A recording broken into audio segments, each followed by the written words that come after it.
It was a peaceful morning, with sunlight streaming through the trees as Sarah Miller drove down a quiet suburban street.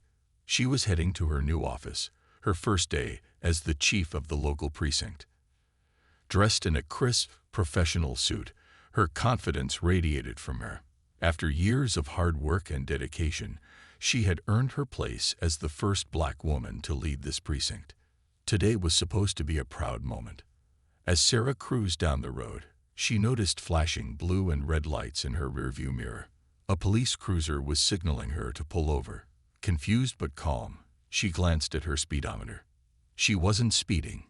Sarah pulled her car to the side of the road, rolled down her window, and placed both hands on the steering wheel. Two officers approached her car, one on each side. The older officer, Officer Grant, tapped on her window. "License and registration," he said gruffly, without so much as a greeting. "Good morning, officer," Sarah responded politely, handing over her documents. She knew the routine and kept her tone friendly and composed. The younger officer, Officer Blake, glanced into her car, his eyes scanning the interior.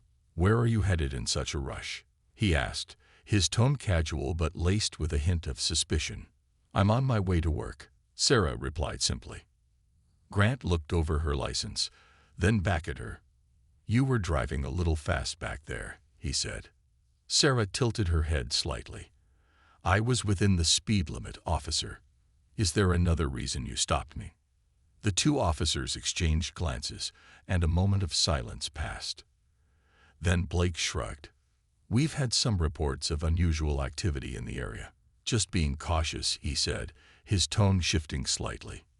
Sarah nodded, choosing her words carefully. "I appreciate your caution, but I assure you, I'm just on my way to work." Grant frowned, as if he wasn't quite convinced. "What kind of work do you do?" he asked, his tone verging on dismissive. Sarah could sense the undertone in his question, but kept her expression neutral. "I work in law enforcement," she replied, deliberately leaving her answer vague. Grant raised an eyebrow. "Law enforcement, huh?" he said, sounding doubtful. "You don't look like an officer." Blake chuckled softly, but Sarah remained calm. She had faced similar assumptions in the past and knew better than to react emotionally. "Well," she said, her voice steady, "appearances can be deceiving." Grant studied her for a moment longer, then handed her license and registration back. "Stay here," he said curtly, and walked back to the cruiser with Blake. Sarah watched them go, her hands still resting on the steering wheel. She could hear muffled voices as they discussed something, glancing at her car from time to time. A small group of pedestrians began to gather at a distance, their curiosity piqued by the scene. She took a deep breath, knowing this encounter was far from over. Sarah wasn't angry. She was patient. There was a lesson to be learned here, and she intended to ensure it wouldn't be forgotten. Today wasn't just her first day as chief. It was also about to become a defining moment for everyone involved. As Sarah sat quietly in her car, she watched Officer Grant and Officer Blake standing by their cruiser. Their conversation seemed tense, with Grant gesturing toward her car and Blake nodding occasionally. She couldn't hear their words, but she had a good idea of what they might be discussing. Sarah had seen this type of behavior before, jumping to conclusions without knowing the full story. After a few moments, both officers returned to her window. Grant leaned down again, his expression hard to read. Blake stood behind him, his arms crossed, his posture suggesting skepticism. "So," Grant began, his voice firm, "you say you work in law enforcement. Care to explain what you mean by that?" Sarah kept her tone steady and polite. "I've recently taken a new position," she said simply. She could see the curiosity in their eyes, but she decided not to reveal more just yet.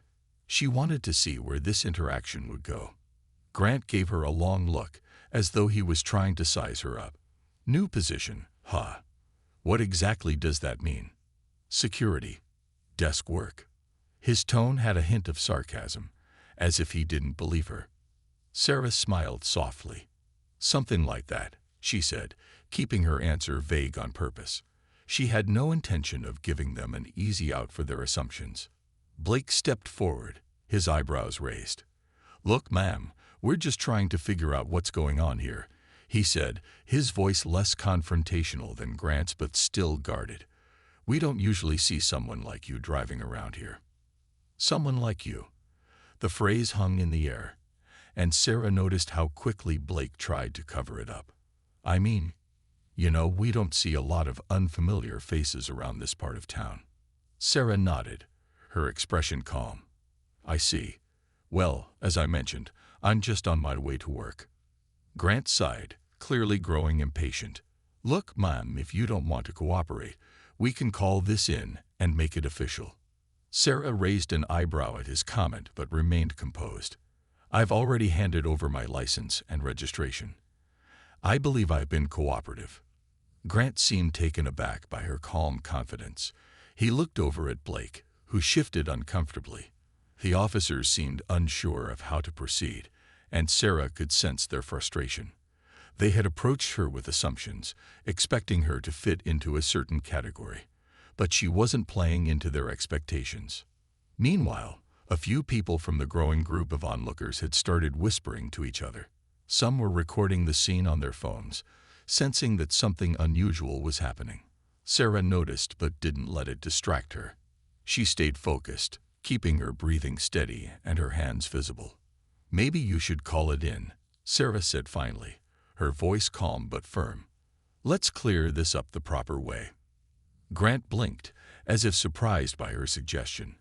Blake hesitated, then muttered something under his breath. "All right," Grant said finally, pulling out his radio. "Let's see what's really going on here." Sarah leaned back in her seat, her expression unreadable. She knew this moment was about to take an unexpected turn, and it was only the beginning. As Officer Grant radioed the precinct, Sarah stayed calm, her hands resting on the steering wheel. She could hear fragments of the conversation as Grant described the situation, though he carefully avoided mentioning the growing group of onlookers or the rising tension. Sarah knew this was about more than just a traffic stop now. It was becoming a test, for both her and the officers. Officer Blake leaned closer to her window. "Ma'am, we just want to confirm everything. Once we do, you'll be on your way," he said, trying to sound reassuring, but his tone carried an undercurrent of uncertainty. Sarah nodded, her voice even. "I appreciate that, officer. Please take your time." Grant finished his call and walked back, his expression still tense. "We're waiting for confirmation on your ID," he said. "In the meantime, I need you to step out of the vehicle." Sarah raised an eyebrow, but didn't argue. She unbuckled her seatbelt and opened the door, stepping out gracefully.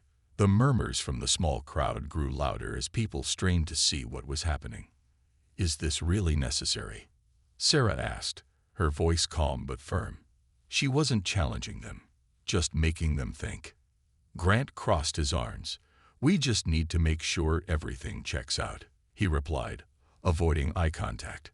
Blake stood nearby, looking slightly uncomfortable but not saying anything.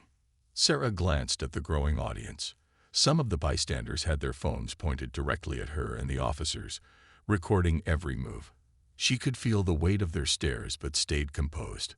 Grant motioned toward her car. "Do you mind if we take a look inside?"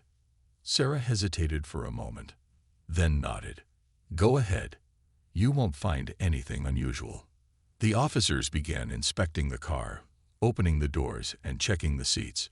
Sarah stood by quietly, her expression calm. She knew they wouldn't find anything because she had nothing to hide. Still, the act of being searched felt invasive. She let them continue, knowing this was part of the lesson they needed to learn. As they searched, Blake glanced at her, his tone hesitant. "You said you work in law enforcement. What exactly do you do?" Sarah looked at him, a small smile playing on her lips. "I'll explain soon enough." Blake frowned, clearly puzzled by her response. Grant, meanwhile, shut the car door and walked back toward her. "Everything looks fine," he admitted grudgingly, "but we're still waiting on confirmation." Sarah nodded. "I understand. Take your time." The tension hung heavy in the air as the officers stood there, unsure of how to proceed. The crowd grew larger, and the whispers turned into quiet conversations. Sarah noticed a few people shaking their heads in disapproval. The situation wasn't going the way the officers had planned, and they knew it. Finally, Grant's radio crackled. A voice from the precinct spoke, giving an update. Grant's face changed as he listened, his expression shifting from confidence to confusion, and then something close to panic. Sarah stood silently, waiting for what would come next. She knew the moment of truth was approaching, and the officers were about to learn a lesson they'd never forget. The radio in Officer Grant's hand crackled again, but this time, it wasn't just a routine response.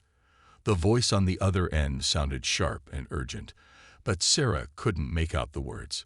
She noticed Grant's grip tighten on the device, his posture stiffening. Something was happening, something he hadn't anticipated. Meanwhile, Officer Blake shifted uneasily, glancing between Grant and Sarah. "What's going on?" Blake asked, his voice low. Grant didn't answer. Instead, he stepped a few feet away, speaking into his radio in hushed tones.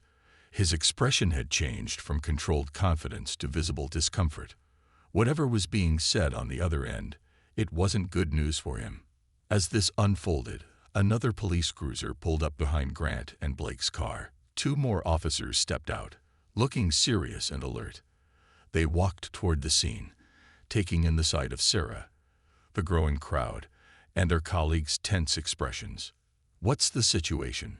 one of the new officers asked, his gaze sweeping over Sarah as if trying to assess the potential threat. Grant turned to them, his voice tight. "Just a routine stop. We're waiting for confirmation on her ID." Sarah stayed quiet, watching the new arrivals carefully. She could see the confusion in their eyes as they took in her calm demeanor and professional appearance. She didn't look like someone who should be causing this much trouble, and that fact seemed to unsettle them. The crowd of onlookers had grown even larger now, with several people openly recording the scene on their phones. Whispers floated through the air, ranging from confusion to outright criticism of the officers' actions. Sarah caught snippets of their words. "Why are they still holding her? She doesn't look like she did anything wrong. This is going to blow up online." The officers noticed the murmurs too, and the weight of public scrutiny started to bear down on them. Blake, in particular, looked increasingly uncomfortable, his gaze darting from Sarah to the crowd and back again. "Ma'am," one of the new officers said, addressing Sarah directly for the first time. "Can you explain why you're out here today?" Sarah smiled politely. "Of course. I'm on my way to work. I've already explained that to Officers Grant and Blake." The new officer nodded, clearly trying to make sense of the situation. "And where do you work?" Sarah hesitated for just a moment, then said calmly, "I work at the precinct." The statement landed like a thunderclap. The new officers exchanged confused glances, while Grant and Blake froze in place. It was clear none of them had expected this answer. Before anyone could respond, the radio crackled again, louder this time. The voice from the precinct came through clearly. "That's Sarah Miller. She's the new precinct chief. Treat her with the respect she deserves." The silence that followed was deafening. Grant's face turned pale, and Blake looked as though the ground had shifted beneath his feet. The new officer's eyes widened as they stared at Sarah, their expressions a mix of shock and disbelief. Sarah said nothing, waiting for their reactions to fully sink in. This was the moment she had anticipated, and she wasn't going to let it slip by unnoticed. The moment the voice on the radio identified Sarah as the new precinct chief, it felt as though time stood still. Officer Grant's jaw tightened, and his face turned pale as if the weight of the words had hit him like a ton of bricks. Officer Blake's eyes widened, his expression shifting between disbelief and regret. The two backup officers exchanged stunned glances, clearly unsure of what to do next. The growing crowd of onlookers, however, wasn't silent. A ripple of murmurs spread through them, and several people began whispering loudly enough for Sarah to hear. "She's their boss. No way. Did they seriously pull over their new chief? This is going viral for sure." Sarah remained calm, standing tall in the middle of the chaos. She said nothing, giving the officers time to process what they had just heard. Her composed demeanor only added to the tension. She could feel their panic rising as they began to realize the depth of their mistake. Officer Grant was the first to speak, though his voice lacked the confidence it had earlier. Chief Miller," he stammered, his tone completely different now. "I didn't realize. We didn't recognize." Sarah raised a hand, stopping him mid-sentence. "Officer Grant," she said, her voice calm but firm, "I understand you were doing your job. But the way this situation has been handled raises some serious concerns." Grant nodded quickly, his face reddening. "Yes, ma'am.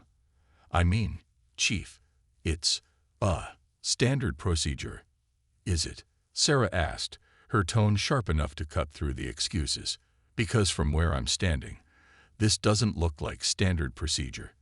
This looks like a situation where assumptions were made before facts were verified." Blake shifted nervously beside Grant. "Chief Miller, we didn't mean any disrespect," he said, his voice shaky. "We were just trying to do our job." Sarah turned her gaze to him, her expression steady. "Were you? Or were you letting your assumptions guide your actions?" She didn't raise her voice, but the weight of her words was undeniable. The backup officers stood awkwardly to the side, clearly unsure whether to intervene or stay silent. One of them finally stepped forward, attempting to smooth things over. "Chief, I think this might be a misunderstanding," he said hesitantly. Sarah tilted her head slightly, her eyes narrowing. "You think so? Let me ask you this. If you had known who I was from the beginning, would this situation have unfolded the same way?" The officers were silent. None of them could look her in the eye. The answer was obvious, and the growing murmurs from the crowd only made their discomfort worse. "Chief Miller," Grant said finally, his voice barely above a whisper, We apologize. We had no idea."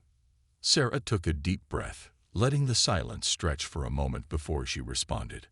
"I accept your apology, but this isn't just about me. This is about how you approach your work and the people you're supposed to serve. This isn't just a misunderstanding. It's a teaching moment." The officers looked down, their embarrassment plain to see. The crowd continued to watch, their phones still recording. Sarah knew this was just the beginning of the lesson she needed to impart. The air felt heavy as Sarah stood in front of the officers, their heads bowed in embarrassment. The murmurs of the crowd continued, adding to the tension. Sarah knew she had their full attention now, but this wasn't the time to humiliate them. It was an opportunity to teach a lesson they, and everyone watching, would never forget. She looked at Officer Grant, who still couldn't meet her gaze. "Officer Grant, you've been on the force for a while, haven't you?" Grant nodded slowly. "Yes, ma'am. I mean, Chief, over 10 years. Sarah nodded.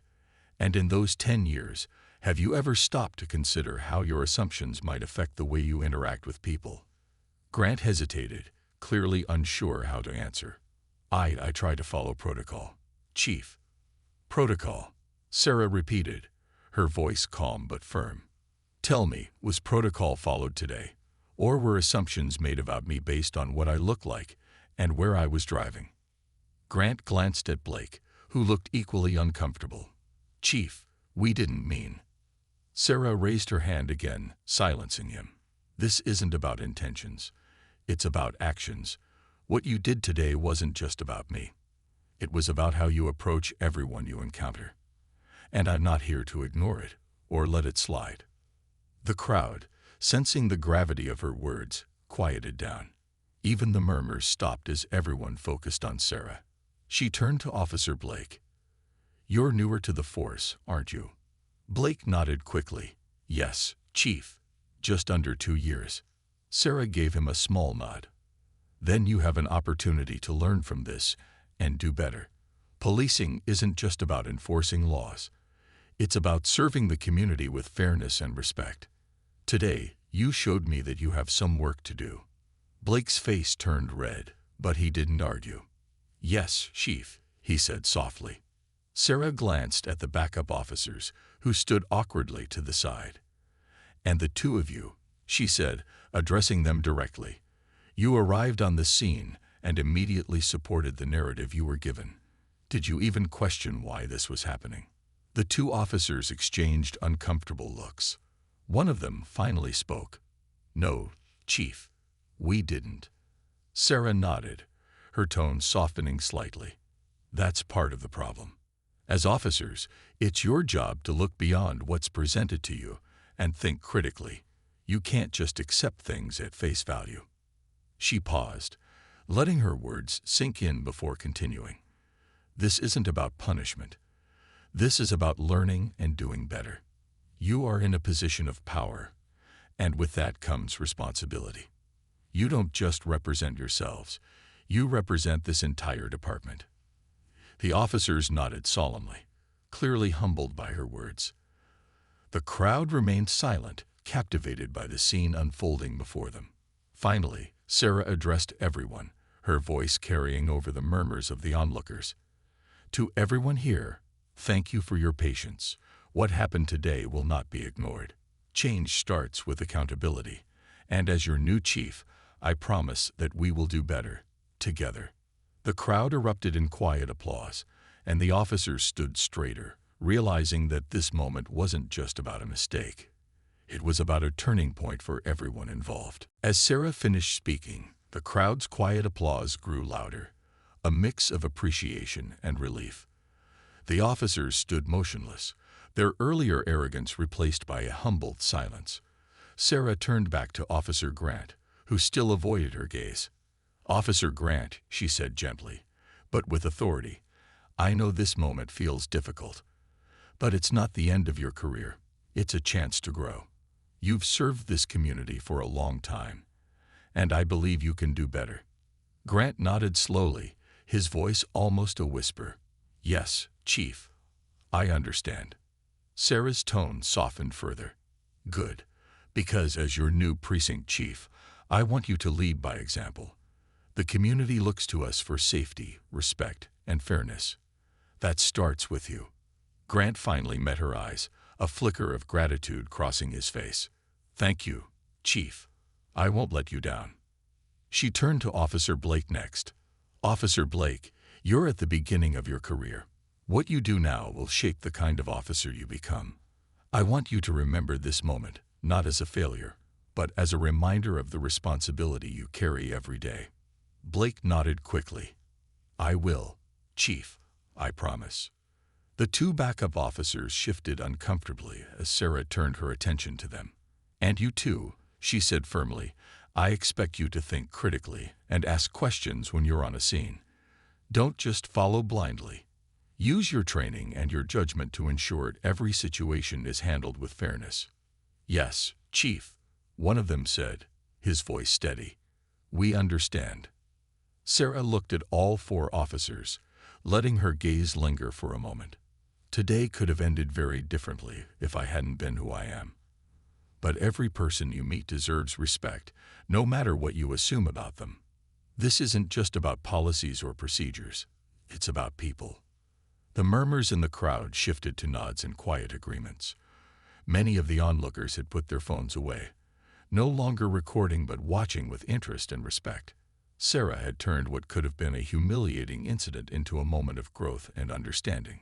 One of the bystanders, an older woman, stepped forward. "Chief Miller," she said, her voice kind, "thank you for the way you handled this. It means a lot to see someone stand up for what's right." Sarah gave her a small, appreciative smile. "Thank you. I want this department to reflect the values of this community. Change starts with conversations like this." The crowd began to disperse, their earlier frustration replaced with hope.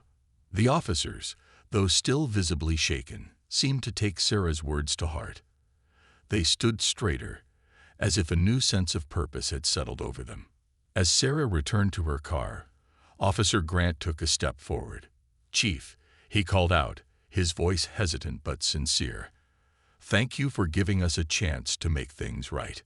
Sarah paused, then nodded. "It's not about what happened today, Officer Grant. It's about what happens tomorrow. Let's make it better." She got into her car, knowing this was only the beginning. Real change wouldn't happen overnight, but today had been a turning point for her department, her community, and the officers who now understood the weight of their responsibility. As Sarah drove toward the precinct, she couldn't help but reflect on what had just happened. The officers had made mistakes, but they had also been given a rare opportunity to learn and grow. She knew this was just the start of a bigger mission, changing the culture of the department she now led. When she arrived at the precinct, the building buzzed with energy. Word of the roadside incident had already spread, and several officers looked up from their desks as she walked through the door. Some whispered to each other, and others quickly straightened their posture, unsure of how to react. Sarah walked confidently into her new office, setting her bag down before calling for a department-wide meeting. Her assistant, a sharp and efficient woman named Linda, knocked on the door shortly after. "Chief Miller," Linda said, stepping inside, "the officers are gathering in the main briefing room. I've informed everyone that it's mandatory." "Thank you, Linda," Sarah replied with a nod. "Let's get started." Within minutes, the entire precinct assembled in the large room. Officers filled the chairs while others stood along the walls, their expressions a mix of curiosity and nervousness. Sarah stood at the front of the room, her presence commanding attention without a single word. She began, her tone calm but firm. "Good afternoon, everyone. Some of you may have heard about what happened this morning. I was pulled over by two of our own officers. They didn't recognize me, and while I understand that mistakes happen, the way they handled the situation revealed a bigger issue, one that affects all of us." The room was silent. No one dared to interrupt as Sarah continued. "As officers, we have a duty to uphold the law, but more importantly, we have a duty to treat every person we encounter with respect. Today, assumptions were made about me, and while I wasn't harmed, it made me think about how many others in this community might face similar situations without the chance to speak up." She paused, letting her words sink in before continuing. "I want to make something clear. This is not about blaming anyone. This is about accountability and growth. As your chief, I will not tolerate disrespect, bias, or unfair treatment. We are here to serve, not to judge." Several officers nodded, their expressions thoughtful. Sarah noticed Grant and Blake sitting near the back, listening intently. She hoped they understood that this wasn't just a critique of their actions, but a call to improve for the sake of the entire department. "To ensure we move forward in the right direction," Sarah said, "I'm implementing mandatory training sessions focused on community engagement, implicit bias, and critical thinking. These sessions aren't just a box to check. They're tools to help us become better officers and better people." A murmur of agreement spread through the room. Sarah saw some officers exchanging glances, their skepticism giving way to a willingness to learn. "I want each of you to reflect on why you became an officer in the first place," Sarah concluded. "This isn't just a job. It's a responsibility. Let's make sure we're worthy of the trust this community places in us." The room erupted in applause, and Sarah felt a wave of hope wash over her. Today's events had been challenging, but they had also sparked a change, one that she knew could ripple through the precinct and beyond. The applause slowly died down as Sarah looked out at the room full of officers. Their faces reflected a mix of emotions. Some showed a spark of determination, while others looked thoughtful, perhaps even a little embarrassed. But what mattered most to Sarah was the willingness she saw in their eyes. They were ready to listen, to learn, and to change. After the meeting, several officers approached her to offer their thoughts. Officer Blake was among the first, his expression a mix of guilt and gratitude. "Chief Miller," he began, his voice steady but humble, "I want to thank you for how you handled everything today. I realize now how much I have to learn. I won't let you down." Sarah gave him a kind but firm smile. "Thank you, Officer Blake. Growth isn't about perfection. It's about recognizing when you've made a mistake and committing to doing better. Keep that in mind." Blake nodded, a newfound sense of purpose visible in his posture. Behind him, Officer Grant approached hesitantly, clearly unsure of what to say. "Chief," Grant started, his tone quieter than usual. I owe you an apology. I let my assumptions guide me today, and that's not the kind of officer I want to be. I've been on this job for a long time, but today reminded me that there's always room to grow. Sarah nodded, appreciating his honesty. Apology accepted, Officer Grant. Experience is valuable, but so is humility. Use what you've learned today to set a better example for others.